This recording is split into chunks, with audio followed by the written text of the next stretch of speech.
Here at Jonah Guitars. Coming back in on the acoustic OM build that we started the fret work on, the inlay work on the other day. I did a video of that to show you the process.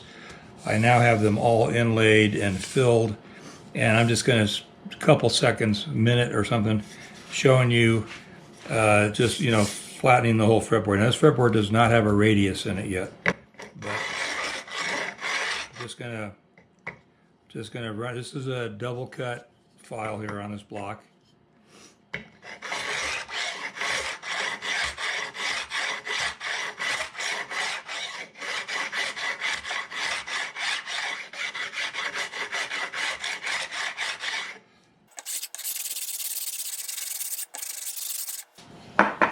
I had a comment on the inlay video, and I thought about it, and it seemed like a pretty reasonable idea. And the commenter was asking, once you have these things stuck down, why you couldn't just take some spray paint and spray paint around them. You know, you'd have to hit them from all angles to make sure it was right up against the inlay.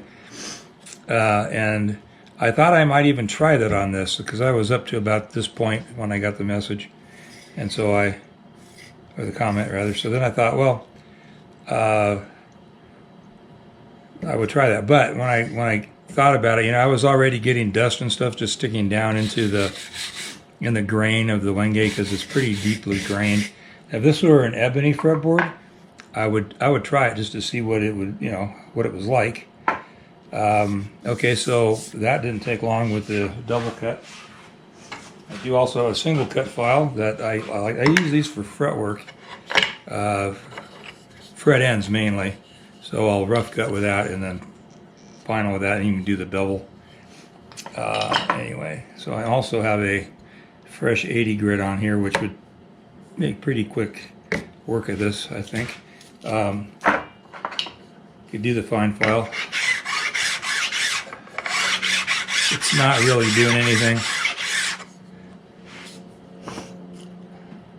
Fine files don't cut wood, or unless you were on the edge of something, you know, it would cut that, but not even aggressively. So 80 grit. Oops.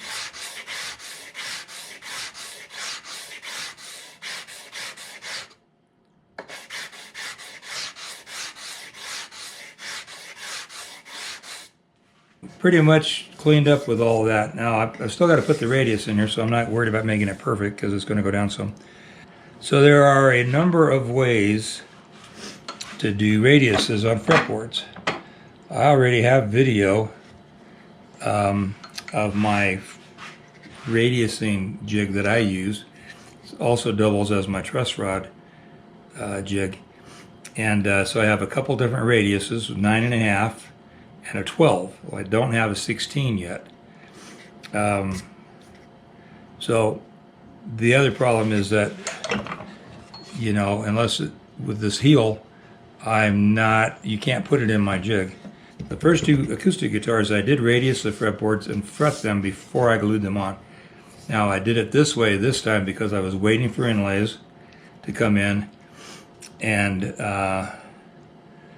I just, you know, when I'm thinking about getting videos out, and so I'm trying to think of things I can do that will make progress, but it's kind of making me back up in some ways as well. When I'm doing the radius on this fretboard, the last two guitars, I had a block that I put in here, and I sticky taped it in here to help support the this overhang here, because it does flex a little bit if you pull on it, because we've got a slot halfway through the wood. I'm going to go ahead and grab the hand plane and just start doing that. I will, as I'm not going to dazzle you with my hand plane work, so I'm going to put some chalk on here so that I can see what I'm doing.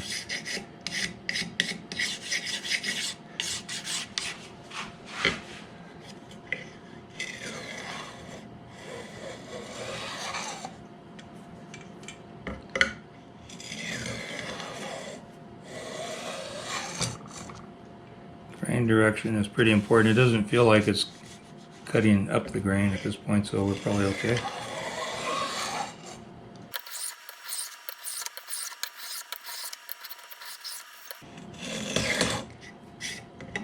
It is kind of cutting up the grain there.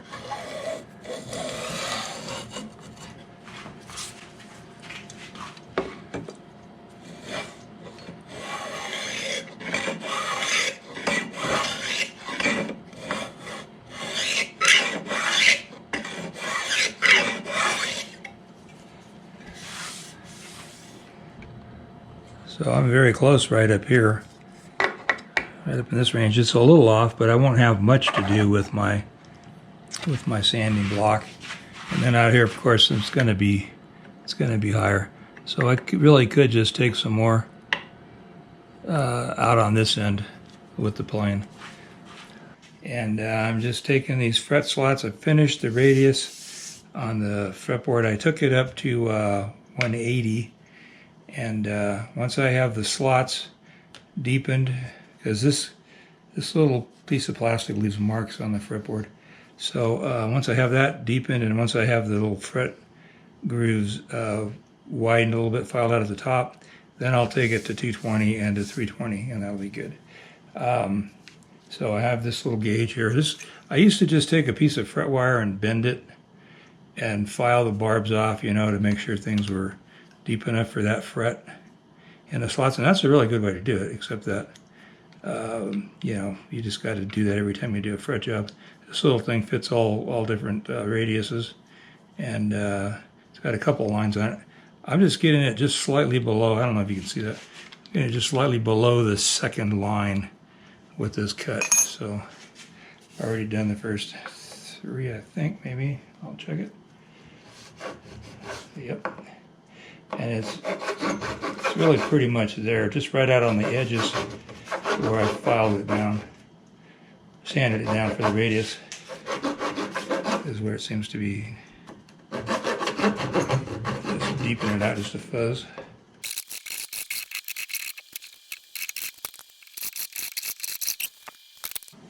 Okay, so I like to put a little bevel right on top, on the top edge. Just use a little file. I don't get excessive or crazy. I hear a lot of people say this makes it easier for the fret to go in, and it does. But according to Dan Earlywine, one of his videos that I watched many years ago, I think it was on 8-track, or not 8-track, I'm sorry, VHS, and he's saying that underneath the crown, where it meets the tang, there's a little roll down to the tang from the crown, so it actually has a little fillet, so to speak, right at the base of that crown where it meets the tang. And so if you file this, that gives that little extra fret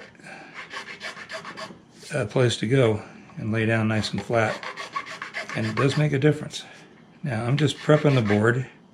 I'm not going to be fretting it in this video.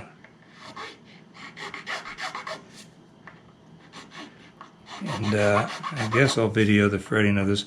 I have so many videos with fret jobs and refrets, and you know, over 400 videos you could go back and take a look at.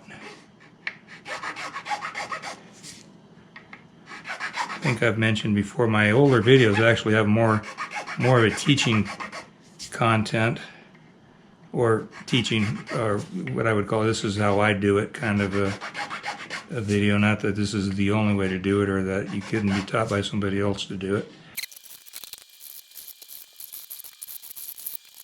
So I'm going to, like I said, I'm going to sand this down a little finer than it is, but I'm not going to do that right now.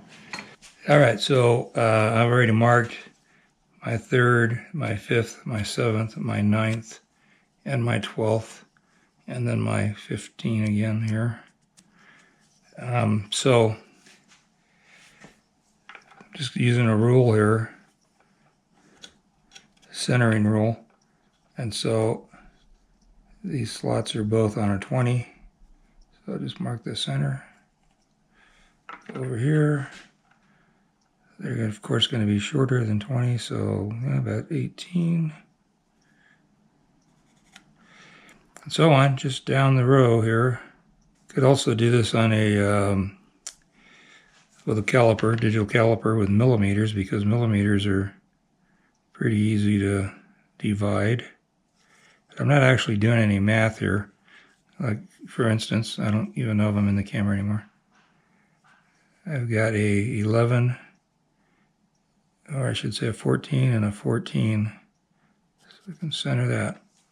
I think I had a 6-pack of mechanical pencils, and I have one. The first one I ever bought was a pretty nice one, and that one won't hold lead right now. The lead's too short, or it's worn out. So I had to revert to my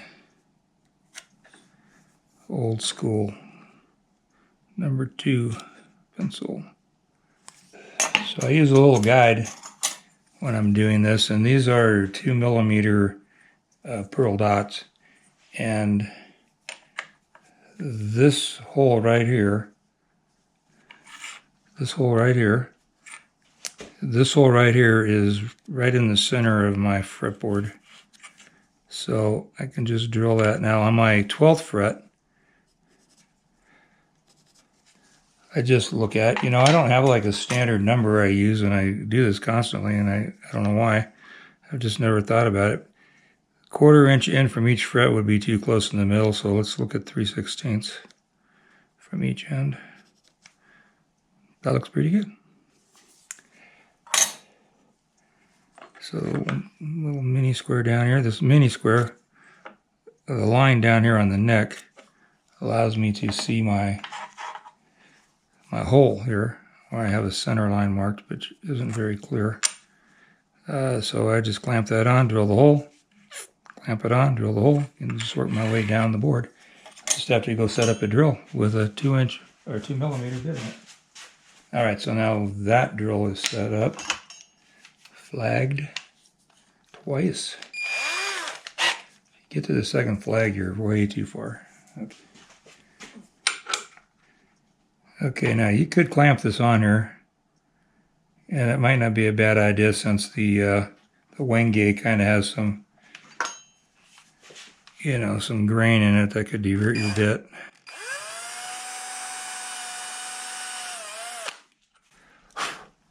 But as you can see, I decided not to clamp it.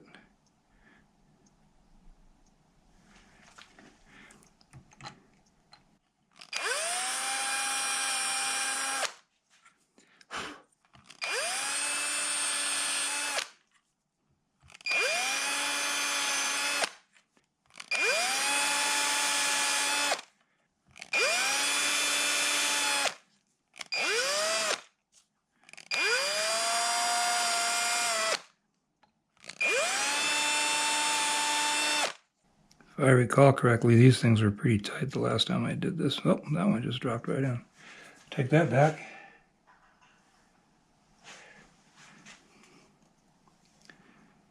And they're really easy to drop on the floor and lose. Yeah, these are all just dropping in. Okay, good. That's fine. Super glue will fix it. Oops.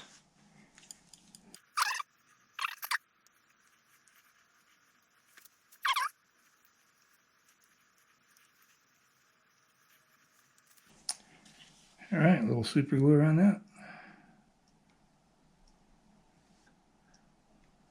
2.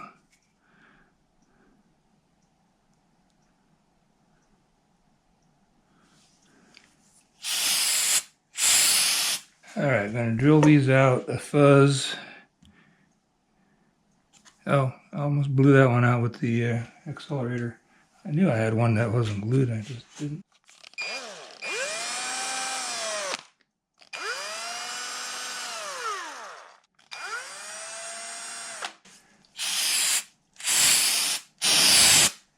Give that a couple seconds, we'll hit it with a file and knock these down.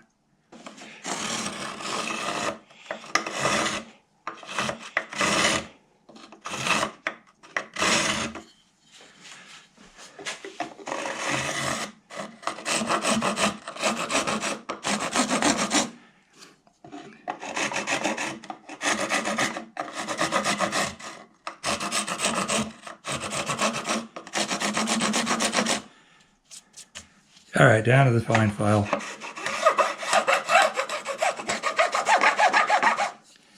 Fine file really only cuts whatever's sticking above the wood. Once I hit the wood, it doesn't even scratch it.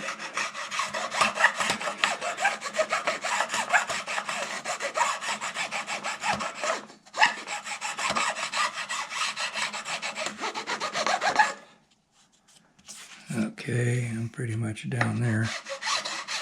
That one's all the way down. It's actually harder to file the CA or super glue off than it is to file the pearl. Okay. And those are really just fine for now because I'm going to be spending a whole lot more time sanding the edge of this thing before it's all done. You probably can't tell from that camera angle, but everything's lined up very, very nicely with the bottom edge of the board here. So anyway, I think that's going to do it. I think we're going to wrap this one up here. Call it a video. So yeah.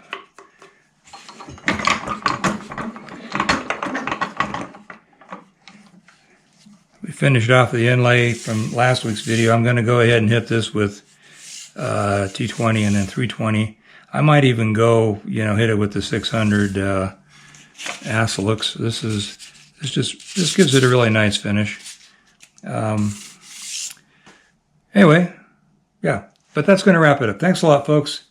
I hope you enjoyed this. Hope maybe something I did made sense and you'll be able to apply it to your own shop time.